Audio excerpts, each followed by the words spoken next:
यदि आप ब्रह्मचर्य नहीं हैं तो आप में स्वाभाविक ये कमियां जागृत होंगी जो अध्यात्म में चलने ही नहीं देंगी। ब्रह्मचर्यहीन के लक्षण, जिन्होंने ब्रह्मचर्य का नाश किया है, अपने आप जांच लेना। उसके अंदर बार बार काम पीड़ा जागृत होगी, उसका विचार कामाशक्त होगा, पहला लक्षण।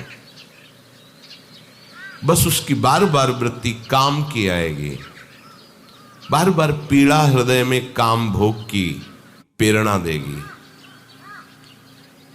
वो इतना असमर्थ होने लगता है कि आंख मिला के बात करने की भी हिम्मत नहीं रह जाती उसमें।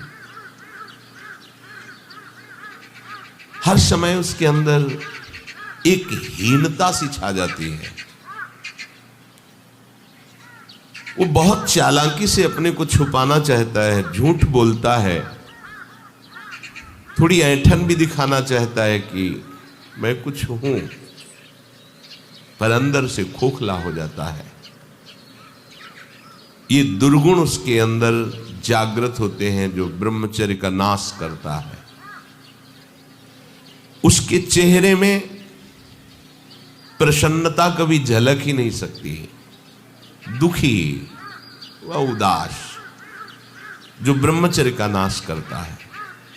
देखने से इस बदसूरत नजर आने लगेगा, चाहे जितना गोरा हो, चाहे जितना ऊपर से चिकनाहट लगाए हो, लेकिन उसके कपोल और नेत्र बदसूरत होंगे। चिकनाहट से मतलब नहीं है, एक आकर्षण होता है भागवती, वो उसमें नहीं होगा। स्वभाव बड़ा ही रुक्ष होगा, कड़ुआ होगा, बहुत ही हल्के स्वभाव का आदमी होगा। विश्वसनीय तो हो ही नहीं सकता, कामी पुरुष विश्वसनीय नहीं होता, वो कभी भी बदल सकता है। उसमें क्षमता नहीं है एक बात पर टिके रहने की। वो कसम खाए तो भी बहुत शीघ्र अपनी कसम तोड़ देगा। स्वभाव में कभी उसकी प्रसन्नता नहीं होगी, स्वभाव उसका चिड़चिड़ा बन जाएगा। रूखा होने के कारण नाक में गुस्सा रखी रहेगी, जरा सी बात में वो बहुत क्रोधित हो जाना, अपनी खोपड़ी फोड़ने लगना, दूसरों की फोड़ने लगना, अपने थप्पड़ मारने, मतलब एक जैसे कोई विक्षिप्त आदमी, पागल आदमी, ऐसी उसकी चेष्टा होने, चीख चीख के बोलना, माथा पटकने लगना, ये लक्षण है ब्रह्मचर्य का नाश करने वाले के। वो जीता तो है पर मुर्दे की तरह निस्तेज, उसमें उत्साह, उसमें शूरवीरता, ये सब क्षीण होने लगती है। शूरवीरता काम क्रोधादि को सहन करना है। उसके कपोल में हल्के हल्के से सांवले दाग प्रकट होने लगते हैं, एक झुर्री सी पड़ने लगती है। ये वीरनाश का लक्षण है। आंखें धस जाती हैं और उसकी हड्डियां कमजोर होने लगती हैं, बाल पकने लगते हैं, झड़ने लगते हैं। वीर भगवान के द्वारा दी हुई वो शक्ति है जिससे भगवत प्राप्ति में बहुत सहयोग होता है। ये जानबूझकर ऐसी क्रिया करते हैं जिससे वीरपात हो। रोग न रहते हुए भी इनको बहुत सी पीड़ाएं स्वाभाविक प्रारंभ हो जाती हैं। जर्जर, दुर्बल, भागवतिक कामों में निरुत्साह, भजन करना, परिक्रमा करना, समय से उठना, समय, ये सब उत्साहहीन होते हैं। थोड़ा भी परिश्रम या मेहनत करने पर हाँफने लगना, थक जाना, दैनिक दिनचर्या बिल्कुल ठीक ना होना, चित्त में बहुत सी कुचिंताएं बढ़ जाना, थोड़े से डर की बात आते ही हृदय में ऐसी धड़कन होने लगना, भयभीत होने जाना, थोड़ा सा दुख एक पहाड़ जैसा लगना, थोड़ा सा भय ऐसा लगना कि अब क्या होगा, घबराहट पैदा हो जाना, बार बार भूख लगना, पर वो भूख पचाने वाली नहीं होती, वीर्य नाश करने वाले को बार बार खाने की इच्छा होती है क्योंकि उसका लीवर खराब हो रहा है। ये अच्छा लक्षण नहीं, बार बार भूख लगना कि बहुत बढ़िया लीवर काम कर रहा है, नहीं, अंदर कब्ज बन रही है, लीवर डाउन हो रहा है और आपको बार बार भूख ले रही। ये झूठ में फंसाया जा रहा है, ये झूठी भूख है जो तुम्हारा रोगों का घर बनेगी। उसकी जठराग्नि मंद पड़ जाती है, भोजन ठीक से पचता नहीं, मलबद्धता हो जाती, कब्जियत हो जाती है, परिणाम में बवासीर आदि कई तरह के रोग प्रकट हो जाते हैं। या तो नींद नहीं आने लगेगी या फिर ऐसी आएगी कि घंटों मतलब 8-10 घंटे सोए फिर भी उठे फिर भी आलस्य प्रमाद ये बना रहेगा। आंखों में हर समय भारीपन बना रहेगा, बिना किसी चेष्टा के रात्रि में स्वप्न दोष हो जाएगा, वीरपात हो जाएगा। ये उसके लक्षण है जो जानबूझकर ब्रह्मचर्य का नाश करता है। वीर का इतना पतला हो जाना कि लघुशंका के लिए जोर करने पर वीर निकल जाना बहुत बड़ी हानि है।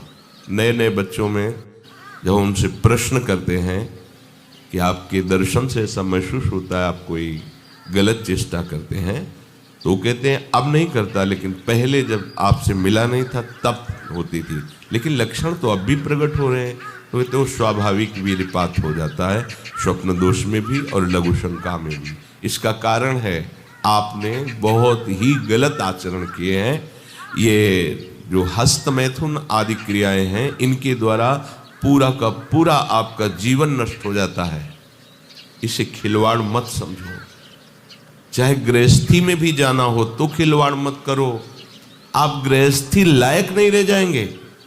आप जो गृहस्थ धर्म में संतानोत्पत्ति क्रिया है आप उसके लायक नहीं रह जाएंगे, आप में योग्यता नहीं रह जाएगी।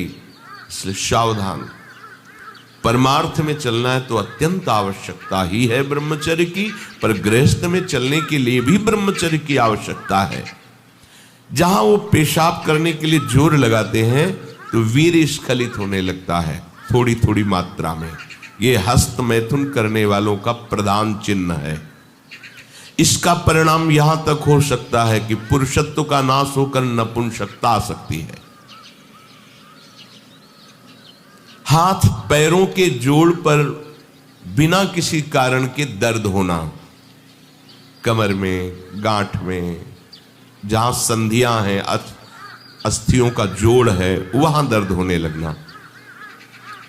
सर में जरा भी विचार करने पर दर्द पैदा हो जाना। किसी विषय पर विचार कर या मंत्र में ध्यान कर तो सर में दर्द होने लगना। हाथ पैरों में शिथिलता आने लगना। दिमाग में एक सनसनी पैदा हो जाना। कानों से शाय शाय शब्द सुनाई देने लगना। नाटक, उपन्यास और गंदी बातें, अश्लील चित्र देखने में बड़ी रुचि हो जाना। सावधान होकर श्रवण करें। भगवत मार्ग के उपासक हैं। कुछ उपासकों में जो बाहर अनुशासनहीन होकर के रह रहे हैं और उनके पास स्मार्ट मोबाइल क्या कहते हैं वो है, तो वो लोग कभी ऐसी गलती ना करें, सर्च करके ऐसे दृश्य ना देखें, नहीं तो तुम्हारा ऐसा नाश होगा कि तुम इस बात को किसी भी साधन से पूर्ण नहीं कर पाओगे। एक बार मछली की क्रीड़ा देखने पर शौभरी जैसे महात्मा कामासक्त हो जाते हैं। एक बार वैश्या के साथ ऐसा कृत्य देख करके अजामिल जैसा संयमी ब्राह्मण भ्रष्ट वैश्यागामी बन सकता है। और आप देश विदेश की ऐसी गंदी फिल्में, गंदी बातें देखकर आप अपने को संयमी रख सकते हैं? क्यों आप अपना नाश कर रहे हैं? क्यों आप अपने शत्रु बन रहे हैं? उपासक समझता है कि कोई जानता नहीं है, लेकिन तुम जिसको जानने के लिए चले वो तो तुम्हें जान रहा है ना। वो कैसे तुम्हारे सामने आएगा? कैसे तुम्हारे मुख में नाम चलेगा?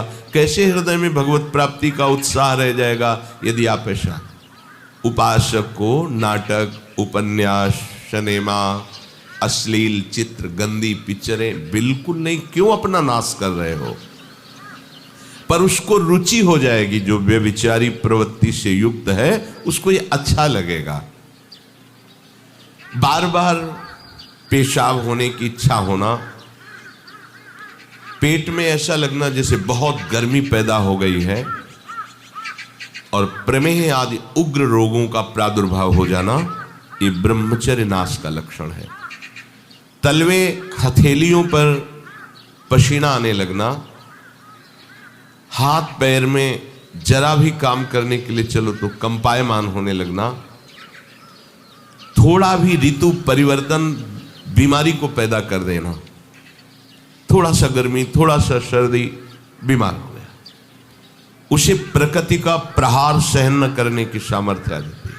वो प्रकृति का प्रहार सहन नहीं कर सकता, ऐसी स्थिति हो जाती है। चेहरे पर मुहासे प्रकट हो जाना, कभी कभी अचानक खड़े होने पर आंखों के सामने अंधेरा छा जाना, अधिक वीरपात होने पर मूर्छा भी आ जाना, स्मरण शक्ति का ह्रास हो जाना, बहुत बार प्रयास करो फिर भी याद नहीं होगा। और ब्रह्मचर्य सही है तो एक बार बोल दीजिए, 100 वर्ष बाद सुन लेना, वो अपने आप स्थापित हो जाएगा।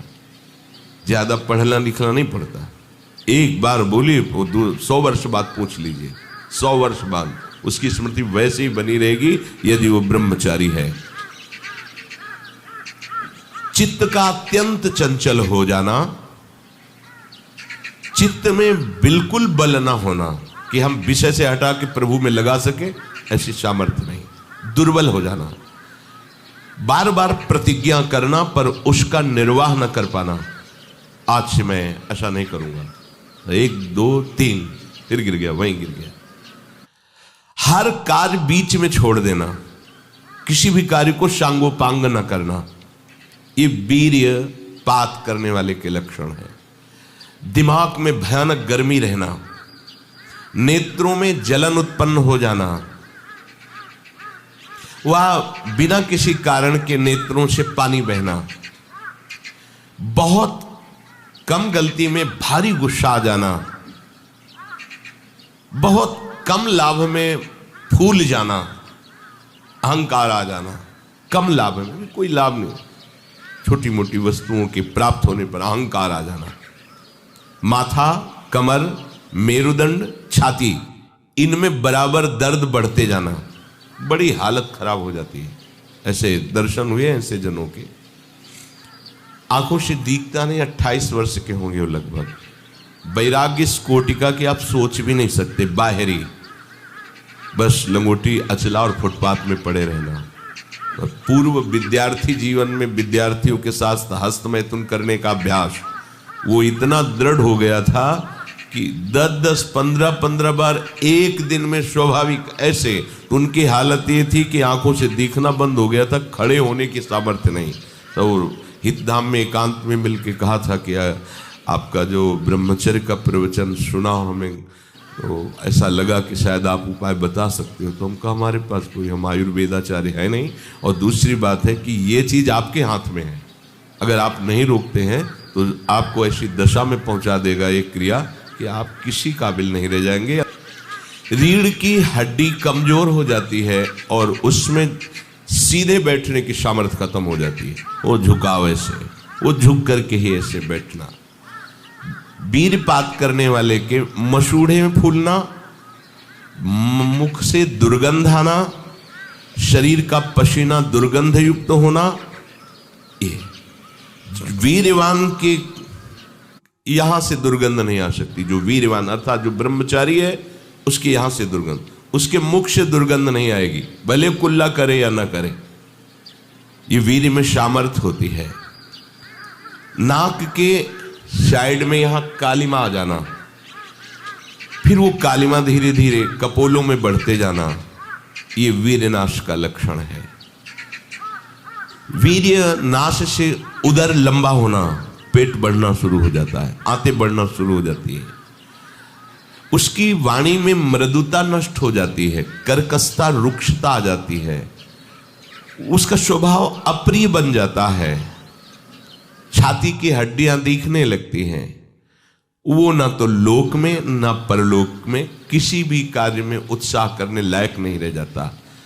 वो जरा सी भी बात में बहुत बड़ा अपने को अपमानित होना समझता है, ये वीरपात से उसके अंदर दोष प्रकट हो जाते हैं।